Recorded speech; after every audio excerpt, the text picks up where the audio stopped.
Aquí estamos de regreso, gracias por seguir en sintonía. Vamos a recordarles que Viva lanzó recientemente Blick, ponte pa' lo tuyo con Blick de Viva. Es un conjunto de soluciones tecnológicas diseñadas para hacer crecer las MIPYMES y los emprendedores con herramientas que ayudarán a simplificar y organizar mejor ese negocio o emprendimiento a través de la gestión de cobros, facturación, inventario, turnos y mucho más. Busca los detalles en viva.com.do. Blick de Viva, soluciones a un clic para tu negocio. Estamos de tu lado. Y bien, señores, continuamos aquí en Matinal y vamos a darle la bienvenida a nuestro siguiente invitado. Se trata de Tommy Galán, miembro del Comité Político del PLD y ex senador de la provincia de San Cristóbal. Tommy, bienvenido. Buenos días, buenos días. Un placer estar aquí junto con ustedes, mis amigos, Laura, Caminero, Geraldino, compueblano de San Cristóbal, ¿verdad? Así es. Ayer hubo una aprobación en el Senado de la República de la reforma de la ley electoral y pasa ahora con la Cámara de Diputados. Entre eso está la creación de un fiscal electoral,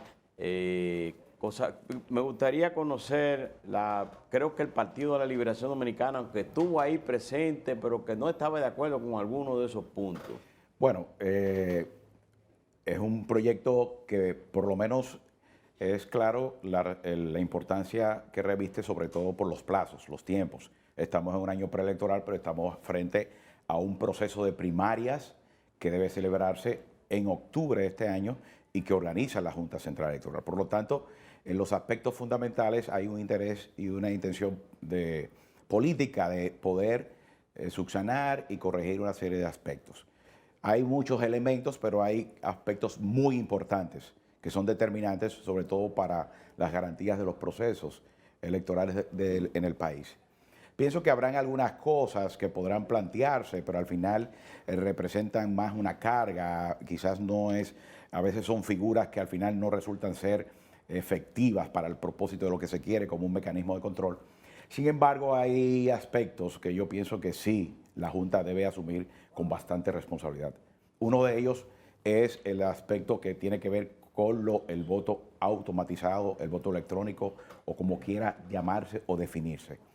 Como bien ustedes saben, se había establecido una sentencia o una resolución emitida por el Tribunal Constitucional en la que planteaba lo que se expresaba como inconstitucional. Sin embargo, al emitir ya en su contexto completo los argumentos, los objetos que dieron motivo a eso, se planteó que había un problema era de competencias, vamos a decir así, de asuntos que se abrogó la Junta Central Electoral, que son competencias legislativas, y sobre ese espíritu el Tribunal Constitucional lo que plantea es que eso debe ajustarse a la propia ley para que esas contradicciones jurisprudenciales no graviten y puedan darle un carácter incondicional. Lo que amerita que en este tiempo la Junta debe aprovechar y los legisladores para establecer un capítulo que defina con claridad todos los aspectos del voto electrónico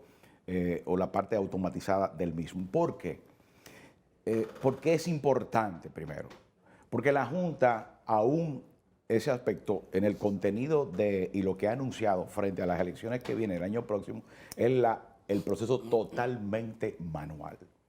Eso ha traído un debate porque hay legisladores que han planteado que no puede plantearse eso así, ni tampoco tú puedes tirar a un lado lo que es la automatización en un proceso que es eficiencia, es garantía, es transparencia. La misma Junta no sabe cuál podría ser las consecuencias que ella misma pagara si enfrentara un proceso tan complejo, con multiplicidades de votos, con votos preferenciales, con 3 niveles de votación, que al final esas complejidades para garantizarla en un voto manual podría generarle la misma Junta, independientemente a los partidos políticos, grandes problemas y grandes consecuencias. Por lo tanto, la Junta debe meditar, analizar y sobre todo los partidos políticos asumir una posición firme en ese proceso, porque lo mejor que existe es generar las condiciones para aplicar los procesos automatizados en en esta. Pero ya hay una sentencia en la que se dispuso que en la no vigencia del voto electrónico. Bueno, eso me refería, pero el Tribunal Constitucional planteó las razones, las motivaciones. Y simplemente lo que tiene que hacer ahora el Congreso es ajustar en la ley y salvar esos aspectos. No es que el voto o la utilización de los instrumentos electrónicos es inconstitucional, que era lo que en principio se planteaba en el momento en que simplemente el tribunal planteó el dispositivo sin establecer el contenido y las motivaciones de esa sentencia. Mira, la Junta ha querido aquí aplicar un modelo, y yo lo sé porque tuve la experiencia de participar tanto en la primera vuelta y en la segunda vuelta como observador en el proceso en Colombia, junto con los magistrados también que estuvieron allá. Ellos han querido montar en República Dominicana, extrapolar un sistema, sobre todo porque en Colombia es totalmente manual el proceso. Simplemente el tema de la transmisión. Sin embargo, son dos escenarios totalmente diferentes. ¿Pero qué es lo que se plantea entonces aquí, Tommy? Porque lo que ha planteado la Junta Central Electoral es un modelo prácticamente igual al que se implementó en las elecciones de marzo y de julio del 2020, donde el voto es manual, pero hay una parte del escrutinio, sobre todo lo que tiene que ver con la transmisión, que sí se usa la tecnología. La sentencia lo que abarca es esencialmente el tema del voto, no de la transmisión de resultados. Lo que pasa es que tú estás aquí incorporando dos procesos. Primero, elecciones en febrero en lo municipal, ¿verdad? No, marzo, porque febrero fracasó. Bueno, me refiero a futuro. Exactamente. Sí, el 24 de febrero. Exacto, lo que contempla hacia adelante. Pero tú tienes un proceso posterior, que es el presidencial, que va junto con los senadores y diputados, con un voto preferencial. Sí. Igualmente en el caso de estas elecciones, que se plantea el voto preferencial a nivel también de los regidores, que también es una modalidad que se inserta. Y el voto preferencial genera complejidades y dificultades. El escrutinio de esa votación, sobre todo, es lo que da pie a que se generen situaciones que vulneren lo que debe ser la expresión legítima y genuina de la intención de un voto de un ciudadano. Dice un refrán muy popular y muy conocido en la historia política electoral de este país, que acta mata voto. Y establece la Junta en un procedimiento, en términos reglamentarios, una serie de metodologías sobre transmisiones en función de cada acta, en función de los niveles de votación, sobre un aspecto que la saca y la coloca en una unidad de transmisión en el centro. O sea, hay modalidades que al final resultan ser complejos en este sistema electoral.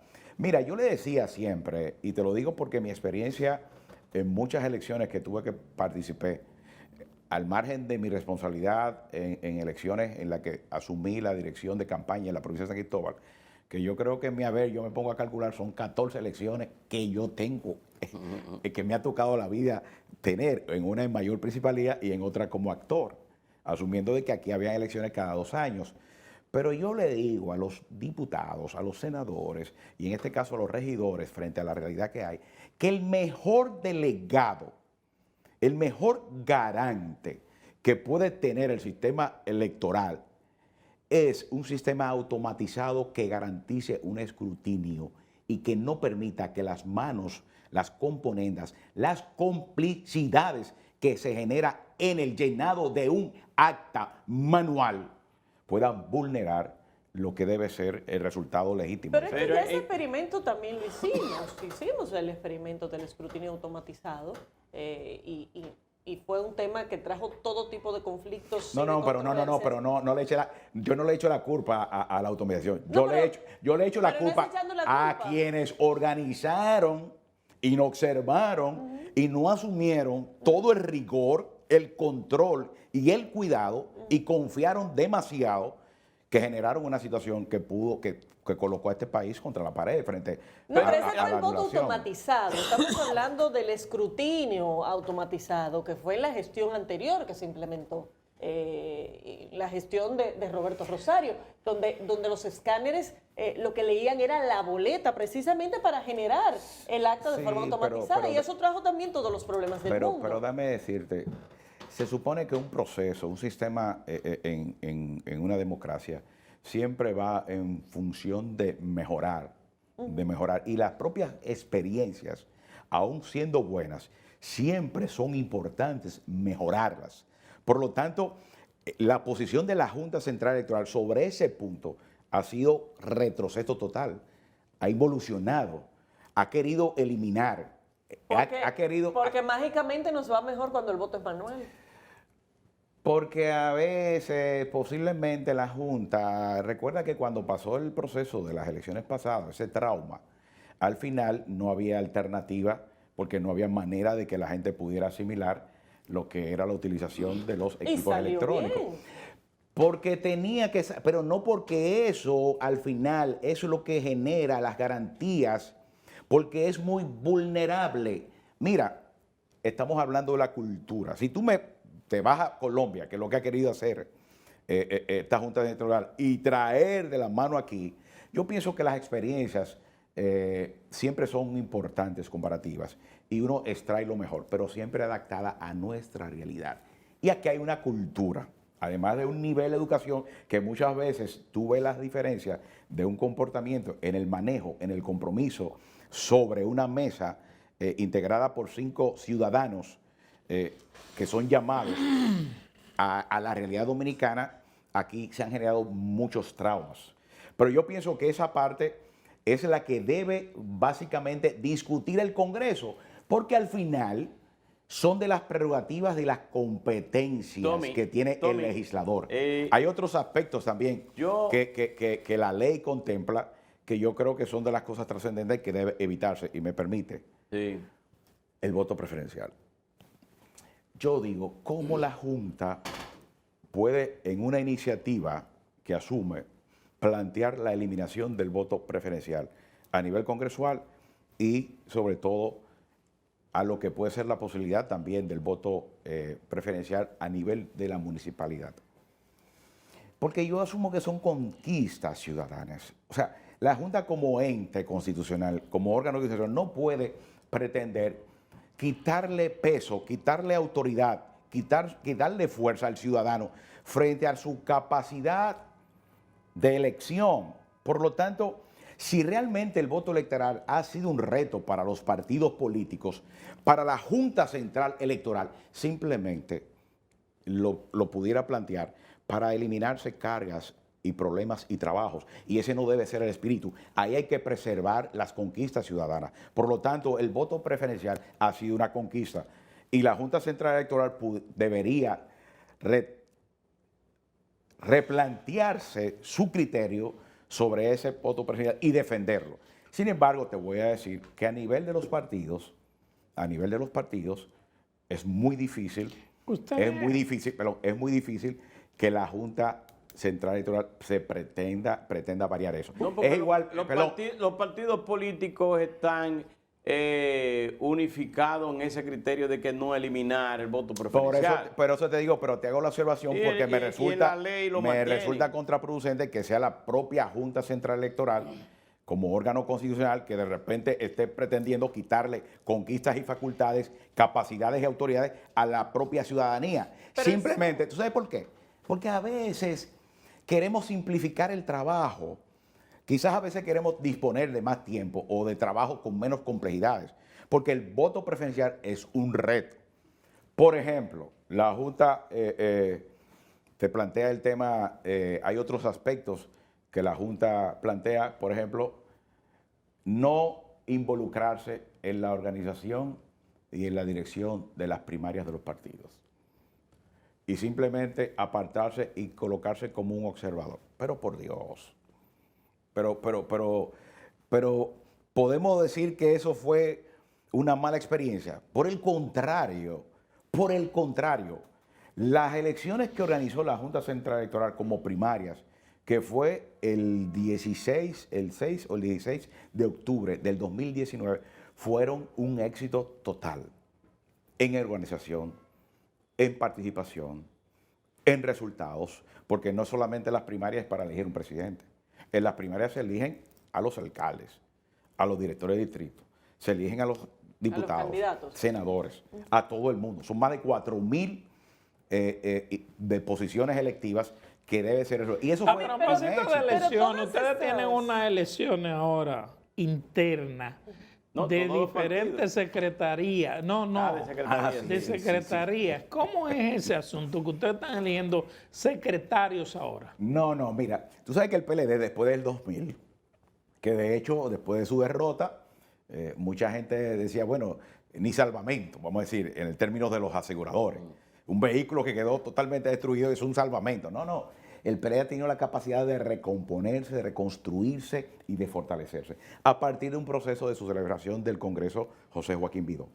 Todo ese tiempo ha estado el PLD trabajando a lo interno, y ha estructurado desde el comité político, el comité central, la elección de todas las secretarías conformando el secretariado técnico y científico del partido, ha realizado las elecciones de todas sus estructuras de organismos medios, desde intermedios, comité de base, de los comités municipales, de distrito, provinciales, que fue el resultado de un proceso recién pasado, donde el 98% de todas las estructuras orgánicas de 399 demarcaciones han renovado sus estructuras de dirección.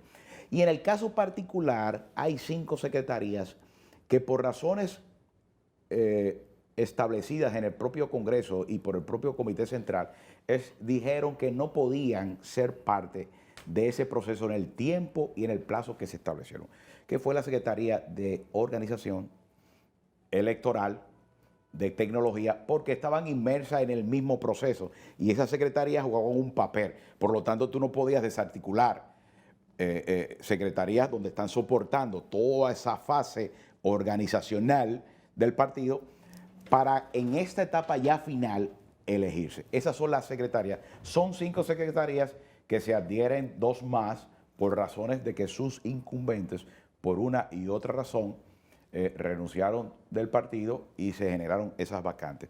Pero básicamente la Secretaría de Asuntos Electorales, de Tecnología, la Secretaría de Organización, la Secretaría de Asuntos Internacionales, de la Secretaría de Asuntos Internacionales, no sé si se me olvida alguna otra. En el caso particular, nosotros hace pocas semanas hemos planteado, como es un proceso interno, pero el partido es tan grande que a veces no hay mejor forma de llegar a través de estos canales, de estas ventanas, estas puertas de comunicación. Yo asumí la iniciativa de presentarme para optar en la Secretaría de Asuntos Electorales del partido en los próximos 4 años. Asumimos la responsabilidad como una decisión. De hecho, lo planteaba en una comunicación que hacía expresa a mis compañeros del Comité Central del partido, en que hay etapas. Yo he pasado 21 años dirigiendo el partido en la provincia de San Cristóbal como su presidente. Creo en el relevo y para mí fue importante poder haber creado las condiciones para que San Cristóbal hoy tenga una estructura dirigencial renovada, nueva, y en la que yo pueda estar participando junto con ellos, pero ya en otro papel, permitiendo de que esas ventanas, esas puertas se abran, que es lo que ha hecho el PLD reestructurando su cuadro. Es increíble la cantidad de jóvenes mujeres que hoy tienen responsabilidades. Yo decía en una asamblea, lo decía en una reunión del comité político, que yo fui a una asamblea de la Dirección Municipal de San Cristóbal, que está integrada por 92 dirigentes, presidentes de comité intermedios, y yo el 50% de esos presidentes no los conocía. Los conocía en ese momento de rostros de jóvenes de 25 años, de 23 años, jóvenes que han asumido con mucho entusiasmo esta responsabilidad. Por lo tanto, yo en esa dinámica que igualmente con el proceso electoral, vamos a decirlo así, en las elecciones que vienen, no tengo configurado. ¿Quién manejaba no tengo configurado la secretaría? Participar en San Cristóbal porque fueron 18 años Tommy en el Congreso. ¿Quién? Amigo Danilo Díaz. Danilo Díaz, Sí. Sí, pero tiene como 20 años. En ese, Bueno, que se ha hecho un trabajo en ese extraordinario, cargo. que ha tenido sus retos, que naturalmente pienso que cada uno de esos procesos se trata de ir mejorando y la responsabilidad nuestra es seguir fortaleciendo todos esos logros que se han tenido para rebustecer, sobre todo un organismo tan importante, porque es un organismo de arbitraje. Yo siempre digo, la Secretaría de Asuntos Electorales es la Junta Central Electoral del PLD. En este caso tenemos la responsabilidad de que unas elecciones de primaria en octubre, como está configurado en la ley, y entendemos que eso va a prevalecer en la ley, aún la Junta Central Electoral haya querido eliminar ese aspecto, nosotros vamos a tener la responsabilidad de organizar, reglamentar toda esa participación de 4,000 y pico de puestos que a nivel interno tú lo puedes multiplicar por una variable y pudiera tú hablar de 25,000 y 30,000 hombres y mujeres del PLD que estarían activando en un proceso de primaria para optar en una de cada una de las posiciones. Tommy, a tu entender, ¿cómo se va a manejar desde el punto de vista de la ley de partidos la candidatura de Abel Martínez? Porque sabemos que ese es un proceso de consulta que ni es vinculante ni es legal dentro de los procedimientos que se contemplan en la ley, por lo tanto habrá que buscar el mecanismo que permita oficializar esa candidatura dentro de esos mecanismos. Ni deja de ser legal, y es legal, ni deja de ser vinculante, porque para nosotros es vinculante. No es vinculante. No es ilegal, pero no llena los requisitos de la ley. Exactamente, Sí. pero ese aspecto está muy claro. O sea, yo pienso que eso no ha sido ninguna situación que ha distraído ni ha generado ninguna perturbación. Y conscientemente, porque siempre se planteó, esto es una consulta, nosotros estamos configurando quién va a ser nuestro candidato. Eso no dijo en ningún momento que se va a obviar todo lo que contempla la ley, porque el PLD va a participar en unas primarias en o sea, que Abel octubre. Martínez correría en esas primarias. Sí, pero sin ningún problema, porque No, pero no es sin posiblemente, problema, es para saber. porque posiblemente ahí él lo único que va es a ratificar con el 100% de la militancia lo que el partido ha configurado desde este momento. Pero, el PLD correría solo. Sí. Mira, nadie, hay que conocer el PLD. Mira, aquí hay que conocer el PLD. Aquí nadie estaría en capacidad, ni tener el coraje, ni el valor de presentarse en un proceso cuando ese proceso de consulta asumió el compromiso partidario desde el más alto nivel del partido hasta los organismos de base en configurar lo que debería ser el perfil de quién va a ser nuestro candidato. Bueno, pero eso es lo que no dice el está en PLD, discusión. pero la ley le permite Tú sabes, a cualquiera nosotros participar. tenemos plena decisión sobre eso. Eso no es. Bueno, pero Las ese- primarias le va a mi dar pregunta es el camino. la primaria le van a dar, vamos a decirlo así, la bendición de la legalidad, legitimidad Pero frente es una- al marco de la ley. Simplemente, será- eso va a ser para nosotros un requisito, un elemento simplemente de puntualización. Y al final también... O sea, que le pondrán un muñeco al lado para poder decir No, que... él será nuestro único candidato de presentación. O sea, van a hacer un acto de presentación de elección por proclamación. No, No, porque al final... Eso no es compatible con una Sí. primaria. No, porque también las modalidades de elección, la propia ley faculta establecer diferentes modalidades. Pero en el caso de él, no hay ningún problema. Qué bueno, es bueno que se presente, que vuelva a participar en las pantallas y que las elecciones, porque al final hay que ver la modalidad, si es padrón abierto o no, pero que la gente también se acostumbre. Tú sabes que eso, hablando de eso, yo en lo personal, no, proclamación no, porque al final, ¿qué más proclamación que la que pudo haber recibido en ese proceso de consulta donde participaron 502,000 dominicanos y que él ganó con un 63%? Si no, es un buen ejercicio para que la gente se acostumbre a ponerse de su cruz y marcarlo ahí para ese proceso como un ejercicio previo para las elecciones del 2024.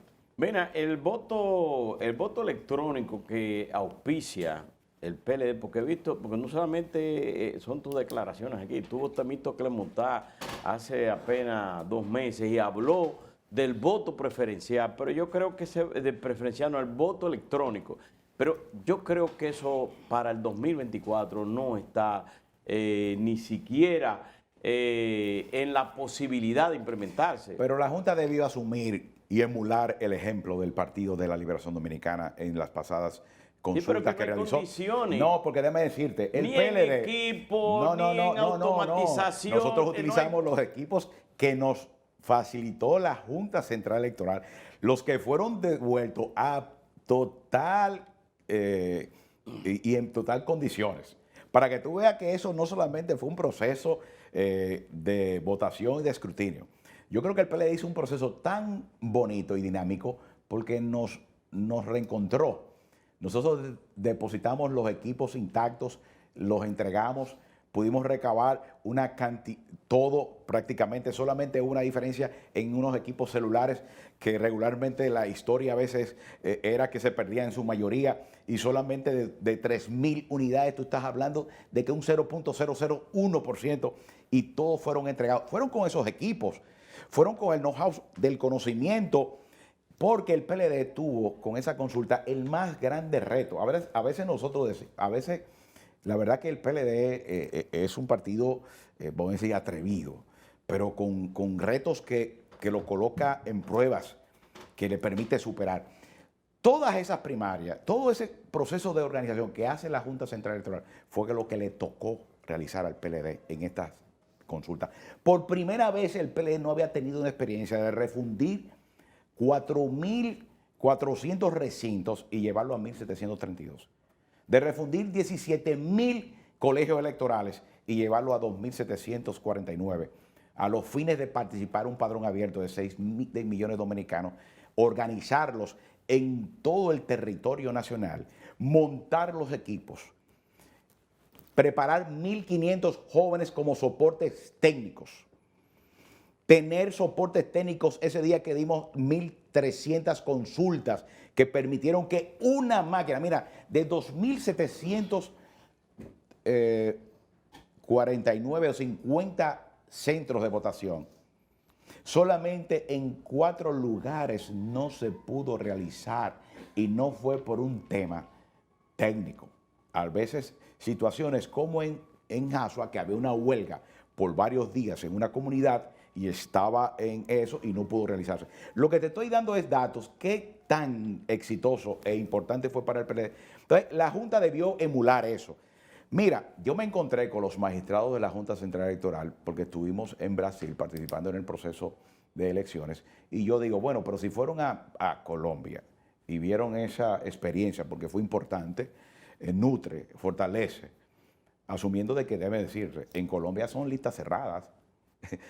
En Colombia no es el tema del voto preferencial y que si yo marco por aquí, no marco allá. O sea, hay situaciones que pueden generar, porque vuelvo y digo, acta mata voto. Y eso yo lo escucho desde chiquitico, cuando yo no siquiera participaba en política. Tommy, gracias por haber estado con nosotros y bueno, ya veremos en qué quedan todos estos temas. Mientras tanto, despedimos a Tommy Galán, miembro del Comité Político del PLD y ex senador de la provincia de San Cristóbal. Llegamos también al final de esta entrega. Gracias por haber estado con nosotros. Nos vemos mañana.